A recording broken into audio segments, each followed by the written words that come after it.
Off the coast of Guadalcanal, a Pacific island in the Solomon's chain, there is a graveyard of American and Japanese warships. They were sunk in a savage 6-month battle. Their resting place is known as Iron Bottom Sound. At sea, in the air, and on land, the struggle for Guadalcanal began a campaign which was to test the endurance and fighting skills of the US Navy and Marine Corps to the very limit. It began with an unopposed American landing and the capture of a vital airfield. Then it turned into a slogging match at sea and in the jungle as the Japanese poured in reinforcements to reclaim this vital link in their Pacific perimeter. As dawn broke on the 7th of August 1942, the Allied South Pacific Amphibious Force approached Guadalcanal.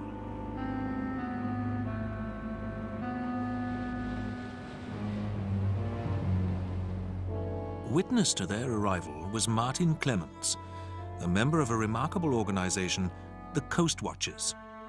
They were a group of Australian and British traders and planters who had stayed behind when the Japanese overran the Pacific.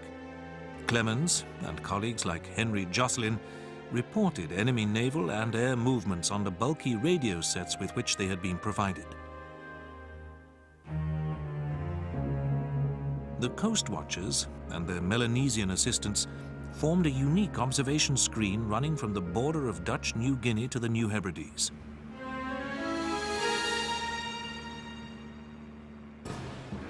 The Coast Watchers were on the lookout for Japanese ships and aircraft, and the Japanese were on the lookout for them. Japanese patrols using bloodhounds offered large rewards for information which led to the capture of the vigilant Coast Watchers. The Coast Watchers were not the only secret organization watching the Japanese. At Station Hypo on Hawaii, US Navy cryptanalysts were reading the Japanese naval code JN-25 on a regular basis. But it was Martin Clemens who, in May 1942, had signaled the Allies that the Japanese were building an airfield on Guadalcanal. If the Japanese were allowed to complete the airfield, they would seize control of the skies in the area and menace the sea routes between the United States and Australia. The Americans had no option but to deny Guadalcanal to the Japanese. Martin Clemens' dramatic message had set the scene for one of the epic sea-air-land battles of the Pacific War.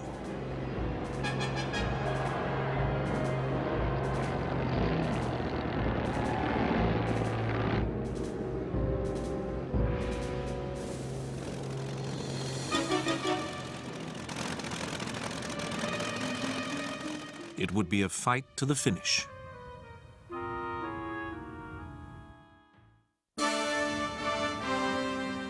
The conflict in the Pacific had begun disastrously for the Americans when, without declaring war, the Japanese launched carrier-borne aircraft against the naval base at Pearl Harbor.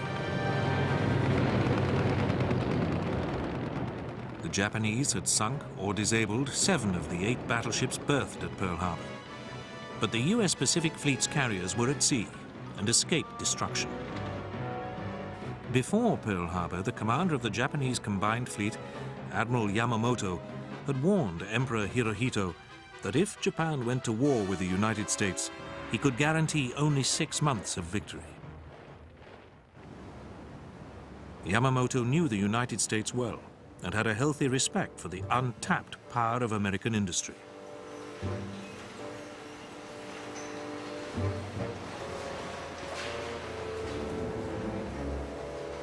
When this was converted to the waging of war, it could become an unstoppable force.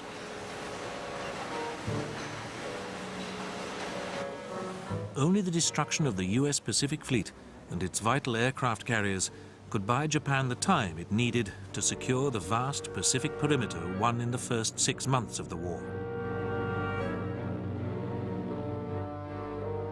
Yamamoto planned to lure the Pacific Fleet into a decisive encounter with an attack on the American-held island of Midway, which was equidistant from the Japanese home islands and Pearl Harbor.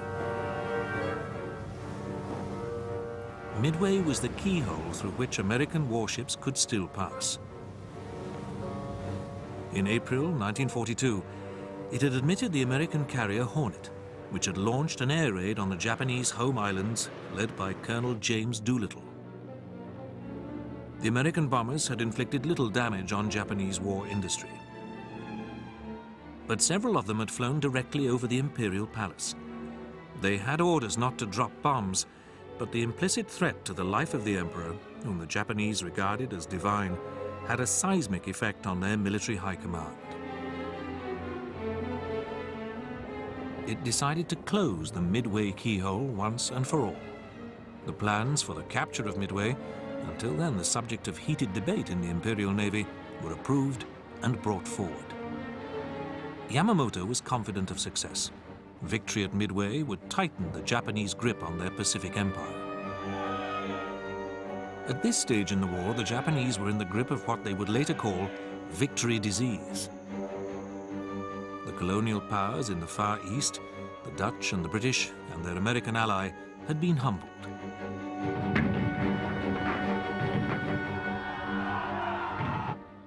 The British had been driven out of Malaya and Singapore and then bundled back across the Indian border.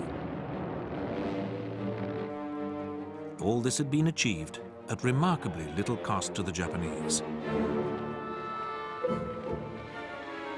In the Philippines, the Americans had suffered a humiliating defeat.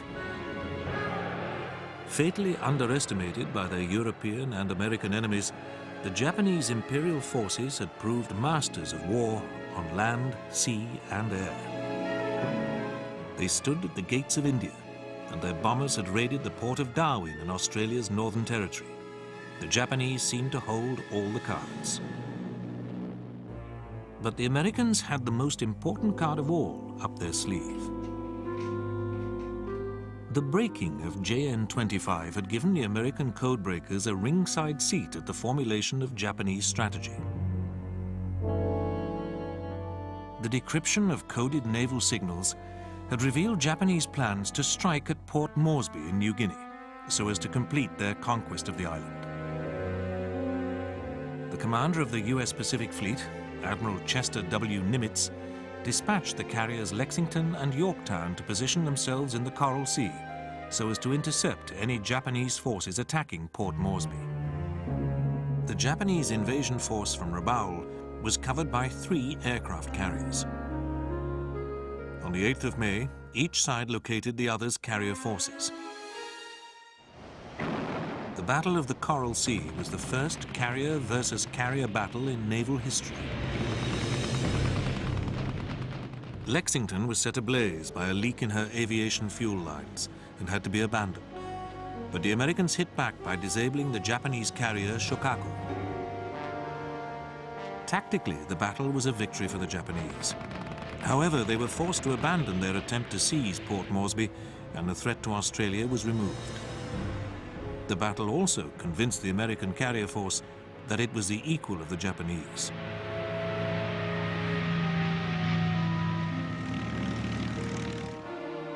The Japanese now put their Midway plan, codenamed MI, into action.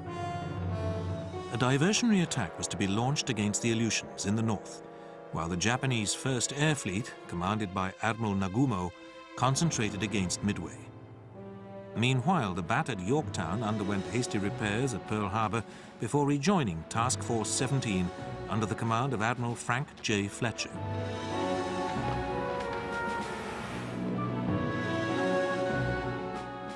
Admiral Fletcher was a cautious commander who was only too aware of the need to safeguard America's small but vital carrier fleet.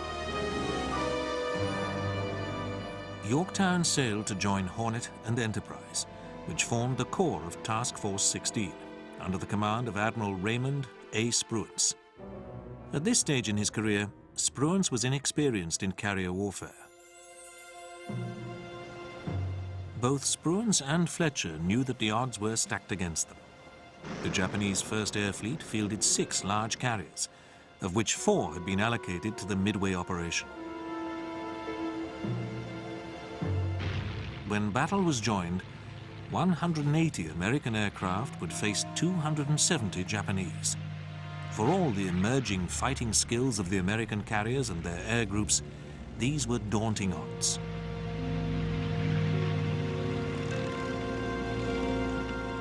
The equalizer in this equation was the American access to the Japanese naval code JN-25. Nevertheless, in the opening moves of the Midway campaign, Japanese radio security gave little away. The operation itself was designated MI, which might have meant anything, in spite of the implied reference to Midway Island. In the Japanese plan, Midway itself, little more than an atoll with a small marine garrison supported by an air component, was designated AF. The man in charge of Station Hypo, the brilliant cryptanalyst Commander Joseph Rochefort, was convinced that Midway was the target.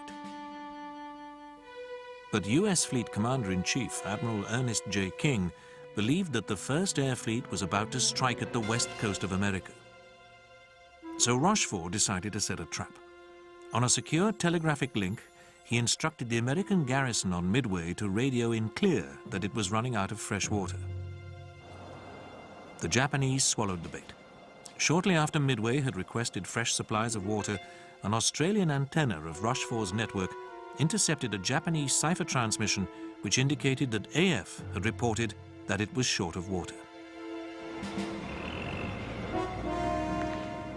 Rochefort's ruse had revealed the target. Subsequent intercepts indicated that the operation designated MI would start on the 4th of June.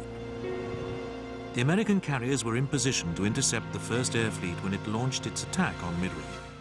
The Japanese were to be taken completely by surprise. They thought the enemy carriers were on the other side of the Pacific. The first Japanese strike on the island failed to destroy all its targets. The aircraft returned to their carriers to refuel, rearm, and complete their task.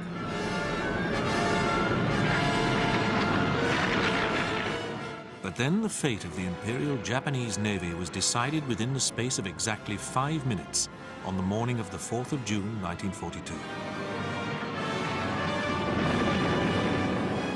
In those fatal 5 minutes, dauntless dive bombers from Yorktown and Enterprise found, attacked, and destroyed 3 of the First Air Fleet's carriers.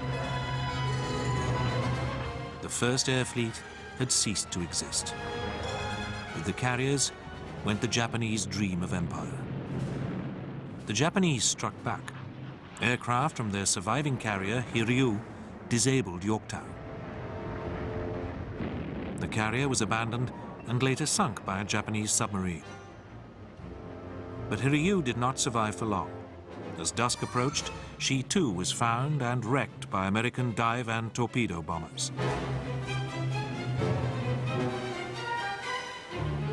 Yamamoto's prophecy of 6 months of victory had been fulfilled almost to the day.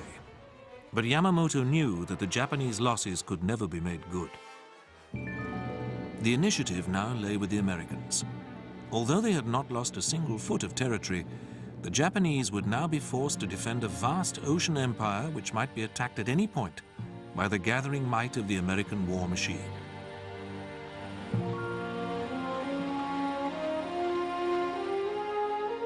The Americans had to choose the axis along which to advance.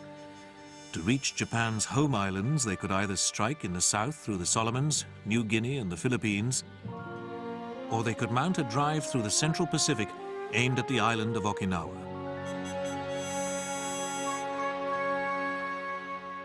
But between the home islands and the American jumping-off points lay a daunting chain of Japanese-held island fortresses, blocking an amphibious advance.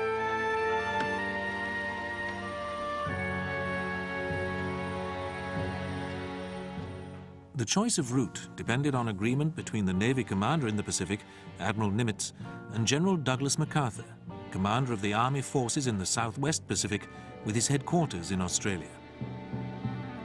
The choice of a northern route to Japan would increase the importance of the Navy at the expense of MacArthur. But the small Marine Corps was Nimitz's only military arm.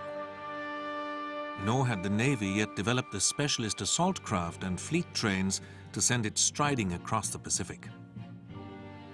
In contrast, the Army had the men who were arriving in numbers in Australia.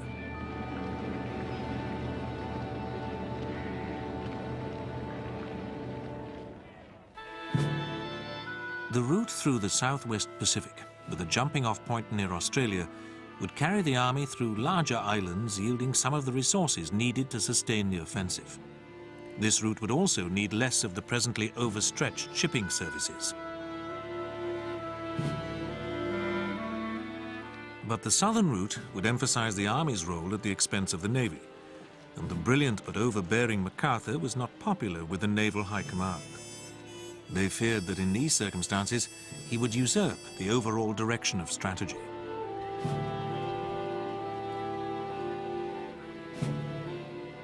At the beginning of July, after much haggling, a compromise was reached.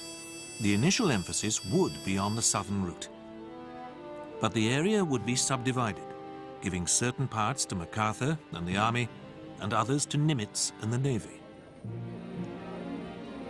MacArthur would have only a limited call on the navy's carriers and bombardment fleet. Uncharacteristically, he would have to take a back seat for Task 1, which was the capture of Guadalcanal by the navy. Guadalcanal could be safely approached from New Zealand, the starting point for the operation, codenamed Watchtower. But it was surrounded on 3 sides by other islands in the Solomons Group. Together, they formed a cramped channel which was to become known to the Americans as the Slot. Once the Marines had been landed on Guadalcanal, the Navy would have to resupply them through the dangerous waters of the Slot. The Slot was to claim many American and Japanese lives.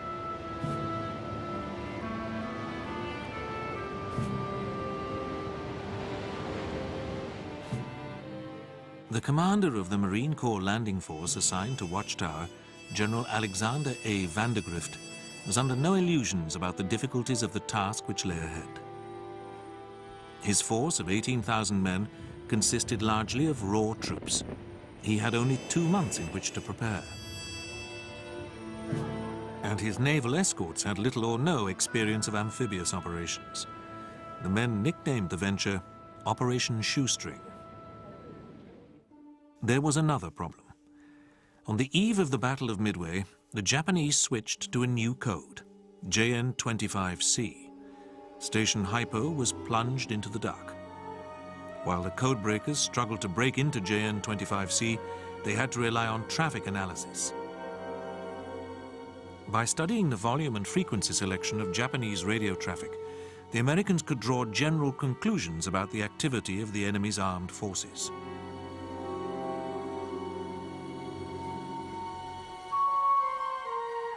They could also identify the distinctive fists, or keying styles, of individual Japanese signalers. Traffic analysis could not offer the dramatic insights provided by JN-25 decrypts, but it was vital work nonetheless. In July 1942, traffic analysis was providing early and alarming evidence that the Japanese were preparing to mount a campaign in the South Pacific. Heavy air reinforcements were arriving in the area.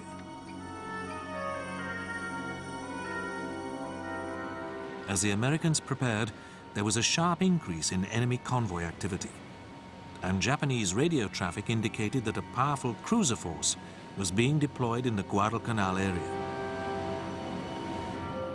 The Americans set out from New Zealand without adequate maps of the landing areas. D-Day was set for the 7th of August. The Japanese had their own traffic analysis program, and the new area commander, Admiral Mikawa, based in Rabaul, was concerned about the changing pattern of American signals.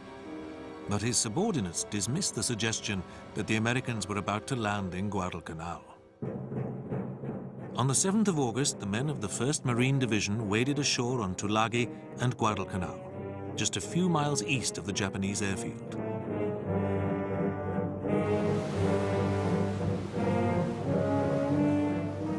On Guadalcanal, the Japanese had been taken by surprise. The landings were unopposed.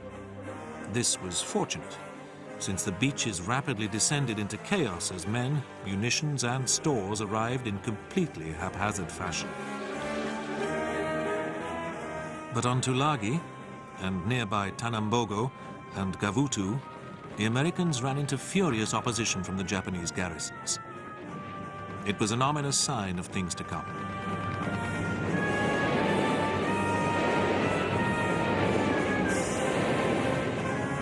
It took a fearsome bombardment from the task force warships to drive the defenders from their positions.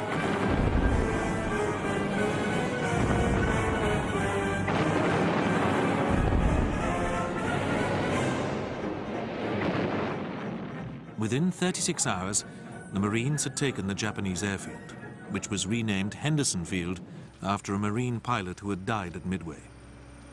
For the next 6 months, the battle for Guadalcanal would boil down to the battle for Henderson Field.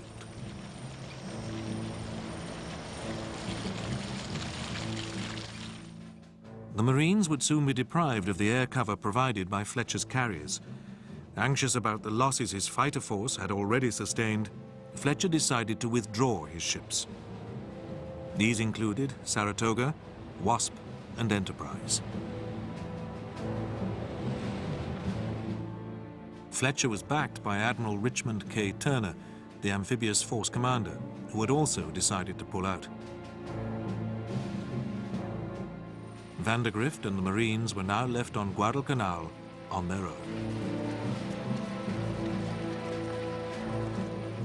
They dug in around Henderson Field to await the inevitable Japanese counterattack.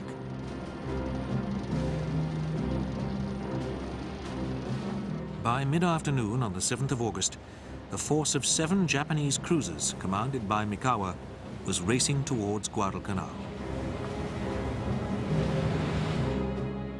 The encoded signal ordering Mikawa to sail from Rabaul had been intercepted, but was not deciphered for another week.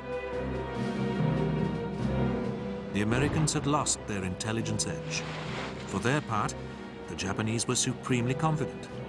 Lacking radar, they were trained to fight night actions with their long lance torpedoes. Mikawa's objective was the American transports lying in Iron Bottom Sound. His cruiser force attacked south of Savo Island, avoiding 2 U.S. destroyers patrolling the approaches.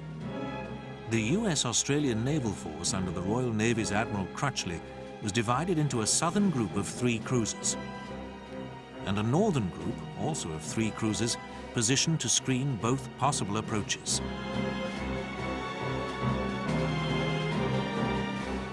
Crutchley, however, was attending a conference to discuss the withdrawal of the carriers. He'd not informed his senior captain that he was now in command of the screening force. His flagship, the cruiser Canberra, was only minutes away from disaster.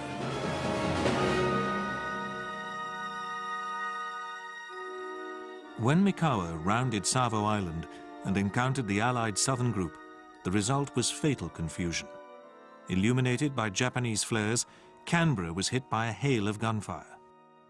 Then Chicago was raked by fire and hit by a long lance torpedo.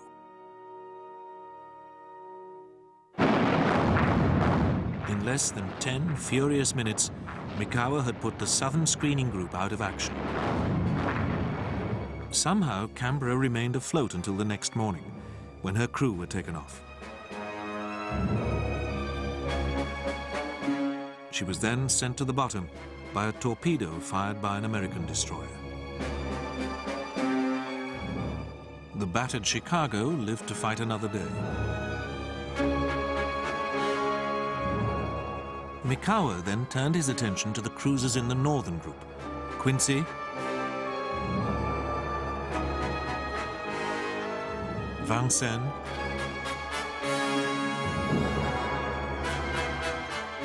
and Astoria.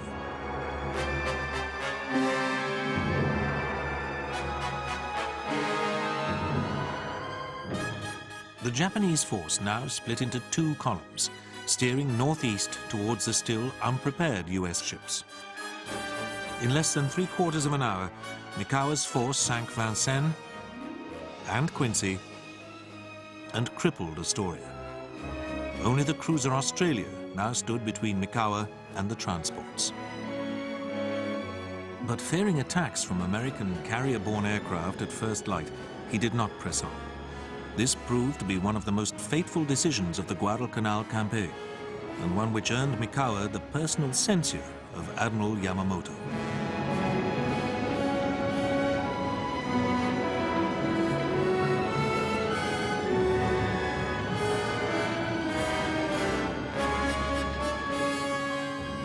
But the defeat suffered at the hands of Mikawa was too much for the commander of Crutchley's southern group, Captain Howard D. Bode, who later committed suicide.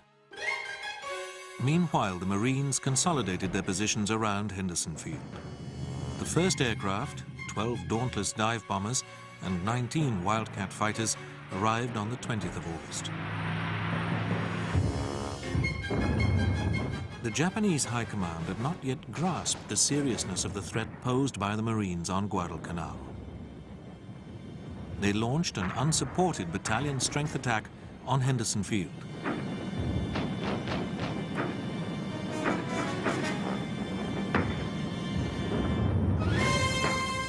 This was beaten off with heavy losses. The Japanese commander committed harakiri. The Japanese infantry had been landed on Guadalcanal by ships commanded by Admiral Tanaka. This was the first in a long succession of runs which the Americans were to dub the Tokyo Express. By now, the Japanese had switched codes again, moving on to JN-25D on the 14th of August. They were also planning another run of the Tokyo Express, but this time as part of an elaborate trap set for the Pacific Fleet by no less a person than Admiral Yamamoto. Independent of the Express, but coordinated with it, would sail a powerful striking force of battleships, cruisers and destroyers, escorting the carriers Zuikaku and Shokaku. As the transport group approached north of the Solomons, a diversionary group led by the carrier Ryujo went ahead. This was intended to lure Admiral Frank Fletcher's Task Force 61 into revealing itself so that it could be destroyed by aircraft from Yamamoto's powerful striking force.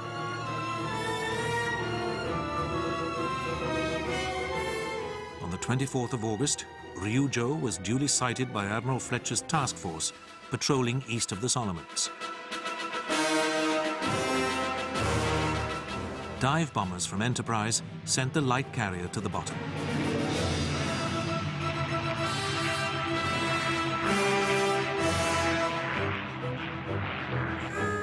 Now Fletcher's force braced itself for the enemy response. He had dispatched the strike which sank Ryujo with no fighter escort. Overhead, he had 53 fighters stacked in 3 layers, waiting for the attack he knew must come. All Fletcher's remaining dive and torpedo bomber crews had taken off to find and attack the Japanese fleet. Saratoga and Enterprise waited, every gun manned and loaded. When the Japanese aircraft arrived, the American fighters beat off the enemy torpedo bombers and their escorts.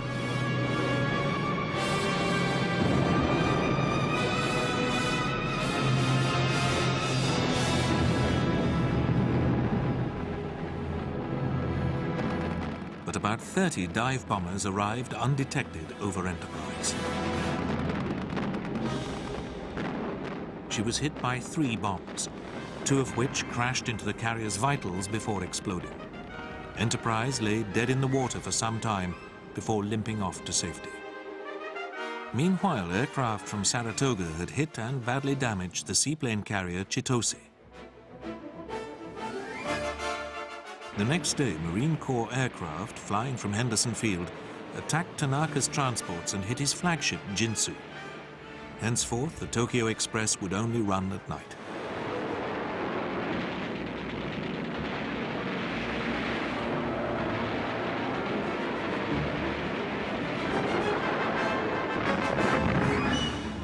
Japanese dive bombers hit back at the American convoys.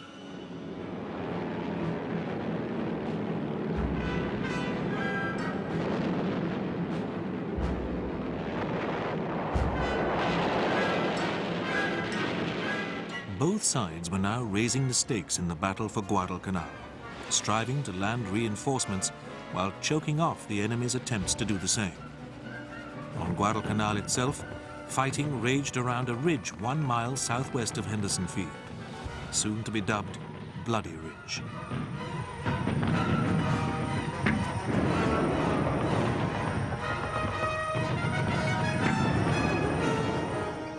nightly runs of the Tokyo Express fed in more Japanese reinforcements, and warships shelled the marine positions around Henderson Field.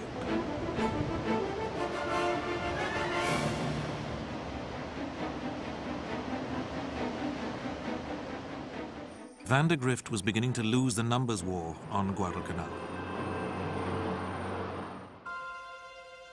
The Americans stepped up their own reinforcement runs, and on the 15th of September, the battleship North Carolina formed part of the escort for a convoy bringing in 4,000 men of the 7th Marines. The troops were landed safely, but on the way out, the convoy's other major element, the carrier Wasp, was torpedoed and sunk by a Japanese submarine. By the end of September, the Japanese High Command had finally grasped the importance of the battle for Guadalcanal.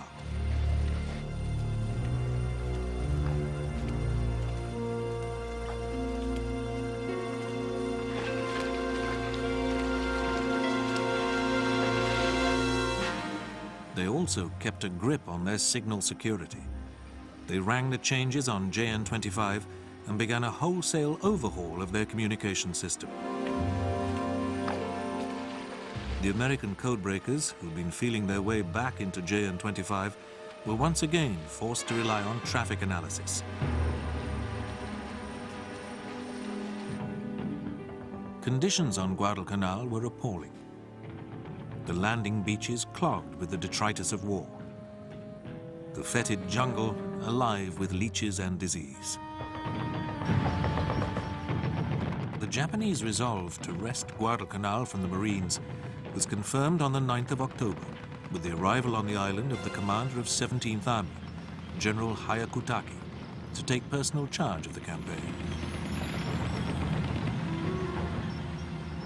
Meanwhile, the Americans continued to run in reinforcements, provoking furious clashes in the waters around Guadalcanal.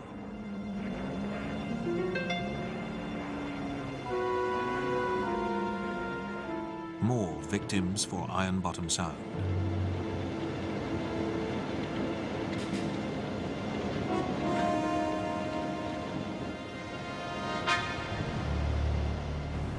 On the night of the 11th of October, the Americans and the Japanese made simultaneous landings on Guadalcanal. This led to another night battle west of Savo Island.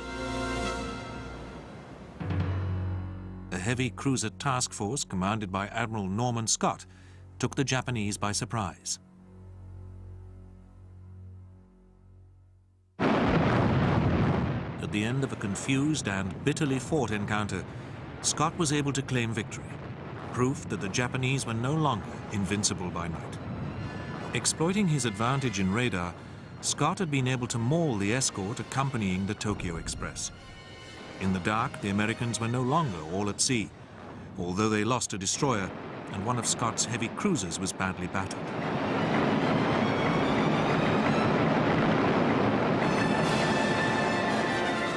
But Scott had not prevented the landing of the Japanese reinforcements, which included artillery. The struggle for Guadalcanal was nearing a new crisis. Henderson Field now came under bombardment from land and from the 14-inch guns of the battleships Congo and Haruna, cruising in Iron Bottom Sound.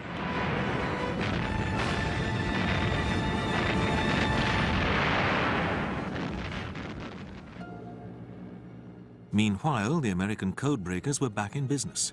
In mid-October, they warned of a fresh concentration of Japanese transports, cruisers and carriers in the Solomons area.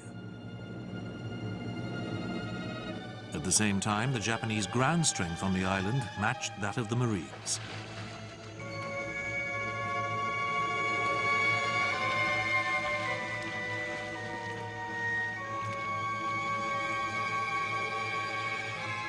A fresh Japanese offensive, launched on the 24th of October, nearly broke through to Henderson Field. At one point, all that stood between the Japanese and Henderson Field was a single machine gun, manned by Sergeant John Basilone of the 1st Battalion, 7th Marines. It was enough to deny the Japanese their prize. At Pearl Harbor, Admiral Nimitz was keenly aware that the Navy had not secured the waters around Guadalcanal. He warned his staff that he wanted no gloom or defeatism. Nimitz declared that the enemy is hurt too, but our job is to provide the fighting men with everything they need on Guadalcanal to fight this battle. We aren't going to do any good sitting here moaning or wringing our hands. The hard-driving Admiral William Bull Halsey was appointed C&C South Pacific. Fletcher, who'd been wounded in action, was replaced by Admiral Thomas Kincaid. By now, virtually the entire Japanese combined fleet, 5 carriers, 4 battleships, 10 cruisers, and 29 destroyers, had sailed southward from Truk for a colossal bombardment and blockade operation.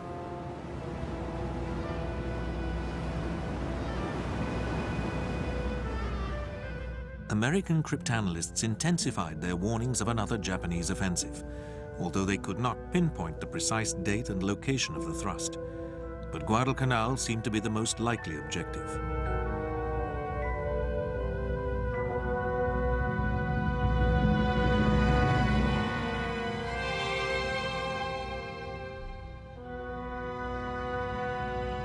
The main Japanese fleet was now deployed north of the Solomons.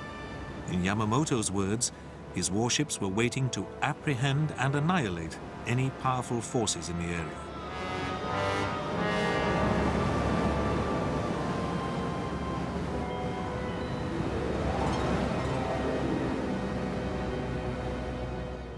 Yamamoto again exercised overall command from the giant battleship Yamato at Truk in the Carolines group of islands. While the fighting swung to and fro around Henderson Field, the Japanese twice postponed the offensive, but time was running out for Yamamoto. The Japanese delay enabled the newly repaired Enterprise to complete the voyage from Pearl Harbor. She rendezvoused with Kincaid's task force and the carrier Hornet to patrol northeast of the Santa Cruz Islands. Bearing down on them were a Japanese advance force tasked with attacking Henderson Field, and a powerful striking force of 3 large carriers under Admiral Nagumo with orders to locate and destroy the American carriers. The scene was set for a potentially decisive carrier battle. After reconnaissance planes from both fleets had located their targets, the Japanese and American strike forces took off. Incredibly, the 2 strike forces passed within sight of each other. A handful of Japanese fighters peeled off to engage their American counterparts, but the rest flew on towards their distant targets.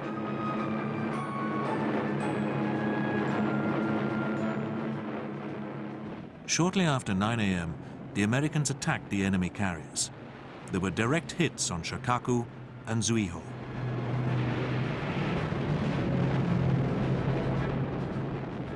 The Japanese escorts also came under fire.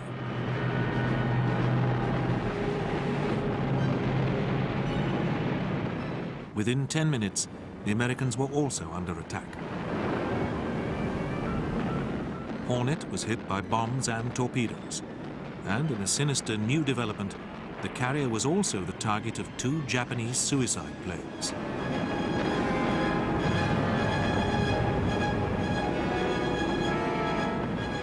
The second enemy wave scored more hits on Enterprise. A third damaged the cruiser San Juan. Enterprise was still able to take on aircraft, and Kincaid decided to break off the action. The battleship South Dakota had also been hit by Japanese aircraft, but lived to fight another day. Hornet had not been so lucky. Now a wreck, she was abandoned and sunk the next day by Japanese destroyers.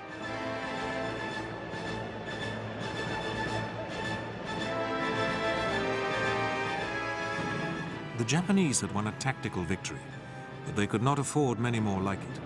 They had lost 97 aircraft and 148 irreplaceable aircrew, including a high proportion of veteran squadron and section commanders.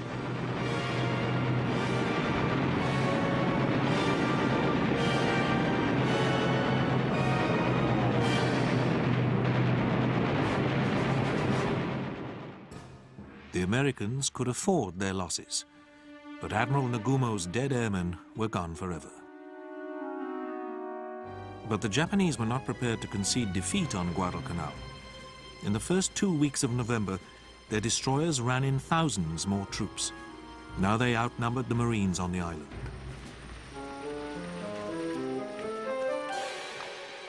Traffic analysis and the fitful braking of JN-25 had once again painted a partial picture of Japanese intentions. The Americans steeled themselves to face another maximum enemy effort. Yamamoto planned another action at sea to coincide with a drive by his land forces on Henderson Field, now littered with wrecked aircraft, but still defiantly operational. Yamamoto issued his orders on the 8th of November. Within 24 hours, they had been largely decoded and were on the desk of Admiral Halsey.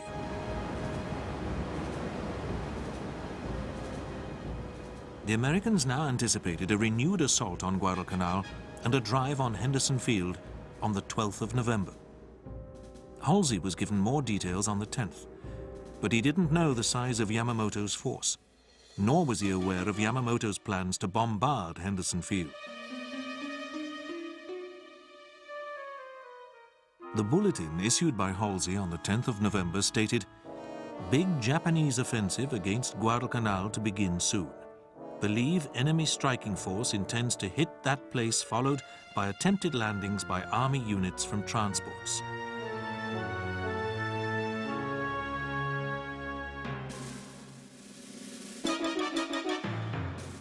At sea, Admiral Kondo, flying his flag in the heavy cruiser Otago, commanded a formidable advance force of 2 battleships, 6 cruisers, and 21 destroyers.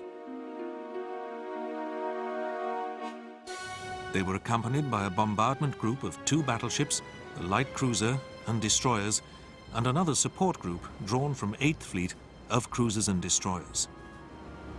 Bearing down on Guadalcanal was a far larger force than the Americans anticipated.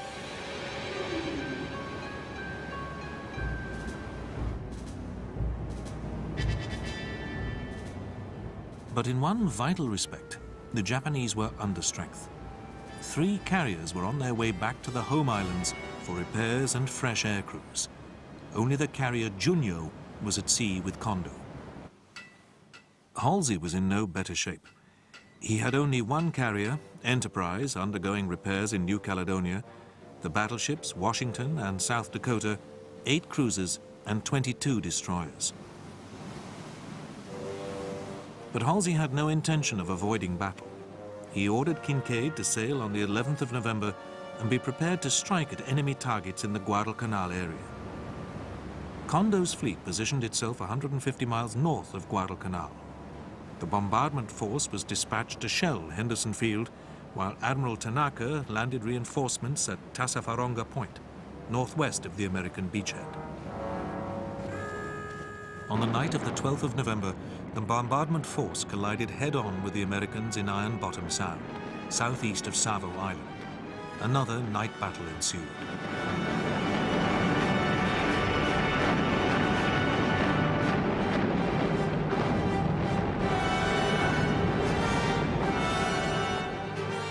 Admiral Scott, aboard his flagship Atlanta, was killed, along with most of his senior commanders, when a shell from the battleship Hiei smashed into Atlanta's bridge. San Francisco's bridge was raked with fire by Kirishima, claiming the life of Admiral Callahan. Meanwhile, 8 American destroyers had joined a deadly duel with Hiei, closing to a range at which the battleship could not bring its heavy guns to bear. Hit more than 50 times, Hiei limped away. Kirishima also withdrew. The Japanese later scuttled Hiei, the first of their battleships to go down in the war. At sunset on the 14th of November, the American battleships Washington and South Dakota intercepted the 2nd Japanese force under Admiral Kondo as it sailed eastward through the Solomon Sea to bombard Henderson Field.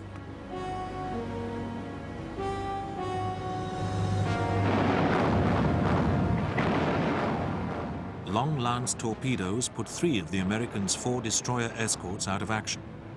Then Kirishima crippled South Dakota.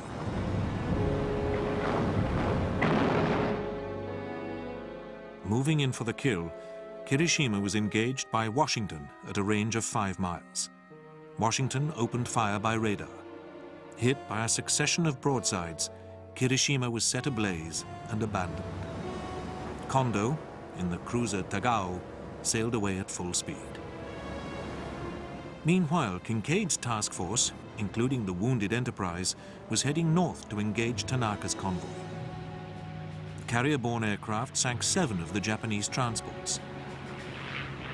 When the 4 survivors were grounded at Tassafaronga the next day, they were pounded by American dive bombers and artillery. The Tokyo Express had been derailed. Despite the American threat, the Express continued to mount operations. At the end of November, 8 destroyers crammed with troops got the better of a strong American cruiser force, but was unable to land any reinforcements.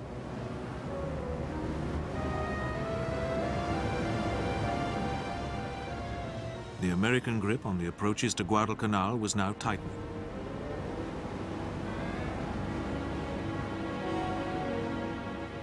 The Japanese had lost none of their flair for night fighting, but the Americans had climbed a steep learning curve to match them in this deadly game.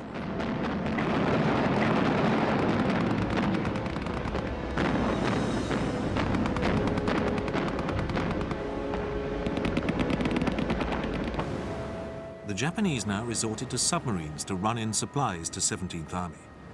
In the first week of December, they delivered 20 tons, a drop in the ocean.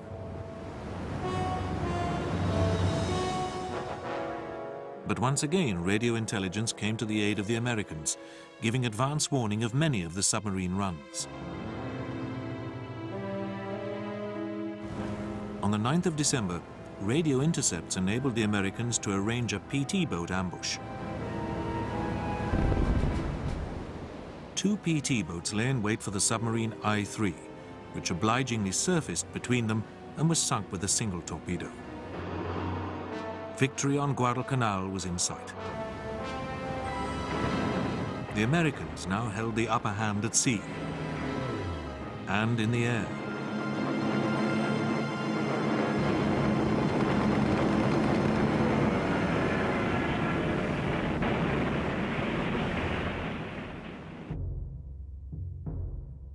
A trickle of Japanese prisoners were giving themselves up. Many starving Japanese were killed by native villagers. Their severed heads decorated the island's longhouses for years to come. Vandergrift's battle-worn Marines were replaced by U.S. Army troops under the command of General Alexander M. Patch. Patch began to mop up. Vandergrift's dogged defense of Henderson Field had turned him into a national hero. The jealous MacArthur sourly remarked that the Marine commander clearly wanted to run for president. At their last gasp, the Japanese scored a final success. At the end of January 1943, Japanese aircraft flying from Rabaul attacked an American decoy reinforcement convoy heading for Guadalcanal in the hope of drawing Yamamoto into another battle. A torpedo sank Chicago, the sole survivor of the Battle of Savo Island. By the end of the first week in February, the Japanese had evacuated 13,000 troops from Guadalcanal. Behind them, they left 25,000 dead and barely 1,000 prisoners. On the 9th of February 1943, General Patch signaled Halsey, "The Tokyo Express no longer has a terminal." Thus began the American fightback, which was to end 3 years later in Tokyo Bay with the Japanese surrender.